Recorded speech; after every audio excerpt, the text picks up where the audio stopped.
In 1950, in the second volume of the Paris Reports on African Societies, information was published that started a general interest in an ancient tribe. The authors of this information were two French scholars, Professor Marcel Griaule and Professor Germain Dieterlen. The story of this report, which still amazes scientists today, began 20 years earlier in 1931, when the famous French ethnographer, Professor Griaule, came across the Dogon. Captivated by their secrecy and profound knowledge of the cosmos and the universe, he spent some time among them to gain their trust. When they decided to reveal their secret knowledge to him, an elder named Ogotameli communicated with the Frenchman for 32 days. During this period, he showed maps of the starry heavens engraved on stones. He spoke very accurately of the structure of the solar system, the existence of the satellites of Jupiter, the rings of Saturn, and others. Many of the things shared with Griaule by the elder have been subsequently revealed by scientists. Referring to ancient sources, in 1976, Robert Temple, a member of the Royal Astronomical Society of England, summarized that the Dogon had an intimate knowledge of Sirius for several thousand years. The phenomenon has been investigated by scientific popularizers such as Carl Sagan, Ian Ridpath, James Oberg, and Ronald Story, admitting the possibility that the Dogon adopted their cosmic knowledge from European travelers in the last 150 years. But in a BBC television interview, Professor Germain Dieterlen pointed out that a number of astronomical data held by Aborigines in past centuries were unknown to Western scientists until the 20th century, referring to ancient drawings of the constellation Sirius created by the ancestors of the Dogon. But even if we accept the thesis that the astronomical knowledge of the Dogon has ancient origins, how was it acquired? How could a people have mastered the science of the stars without any optical instruments? The Dogon answer to this question is simple. The knowledge of Sirius was given to their ancestors by the extraterrestrial amphibians Homo, who came from the region of the star Tolo. In the African country of the Republic of Mali, there is a small tribe that, thanks to its isolation, has remained untouched by the outside world over the years. The inhabitants of this region continue to lead a life unchanged for centuries, traditionally engaged in agriculture, animal husbandry, blacksmithing, and pottery making. They have a surprisingly extensive knowledge of space, although they do not have any specialized equipment for this purpose. The Dogon are thought to have inhabited these lands since 1300 BC. According to historical records, their ancestors lived in the Upper Niger Basin, in the area of present-day Sudan, until the 9th to 10th centuries BC.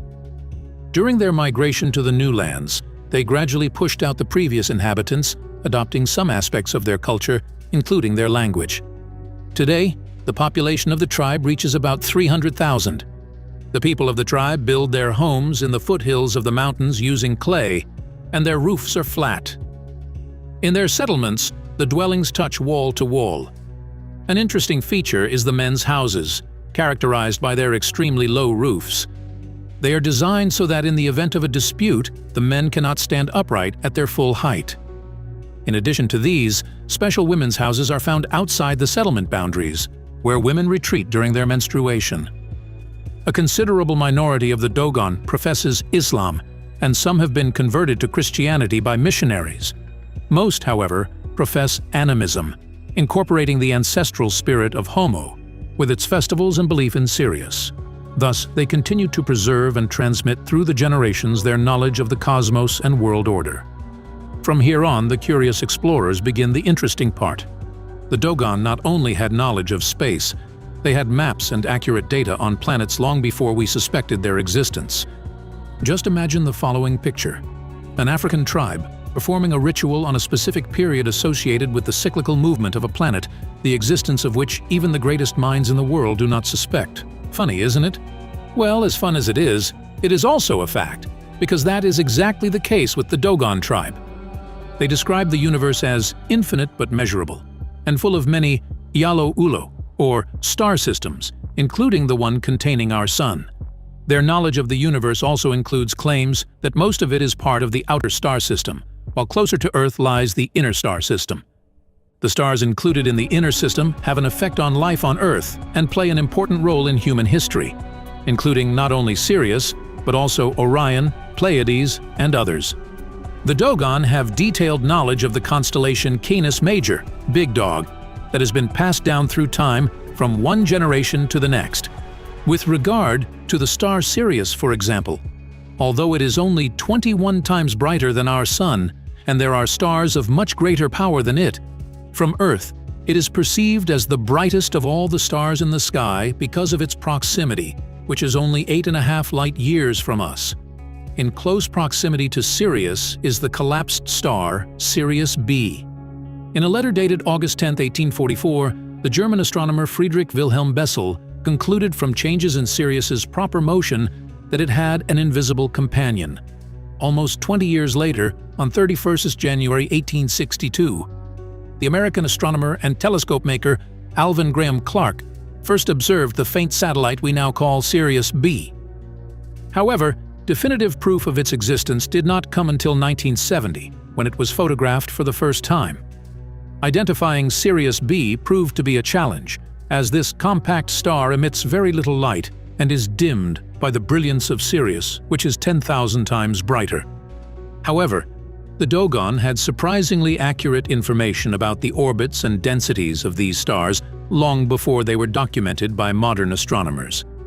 The tribe associates the origin of life with the star Sirius B, which they call the Tolo, or seed star. According to them, creation started from there to us. Naturally, many of you will find this hard to believe, but we must pay particular attention to one fact. The Dogon knew of Sirius B long before its scientific discovery, including its high density and small size, which they explain by the existence of sagala, an extremely dense metal unknown on Earth. They also understand the complex elliptical orbit that Sirius and Sirius B form. This knowledge is even recorded in stone star charts dating back more than 5 centuries. Well, if you haven't been blown away by now, then you have yet to be, especially in just a minute when we get to the description of these visitors.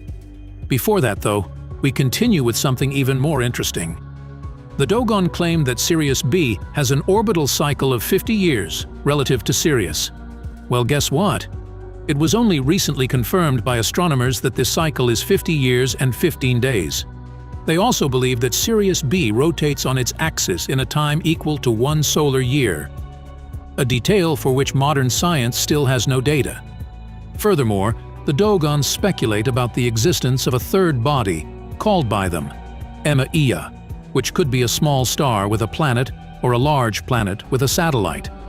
Astronomers call this supposed body Sirius C, although there is no scientific evidence for it at this time. Much of what the Dogon already know received official recognition only in the 20th century. The most interesting question is how people with such a standard of living could have obtained such knowledge without using any kind of measuring or magnifying equipment.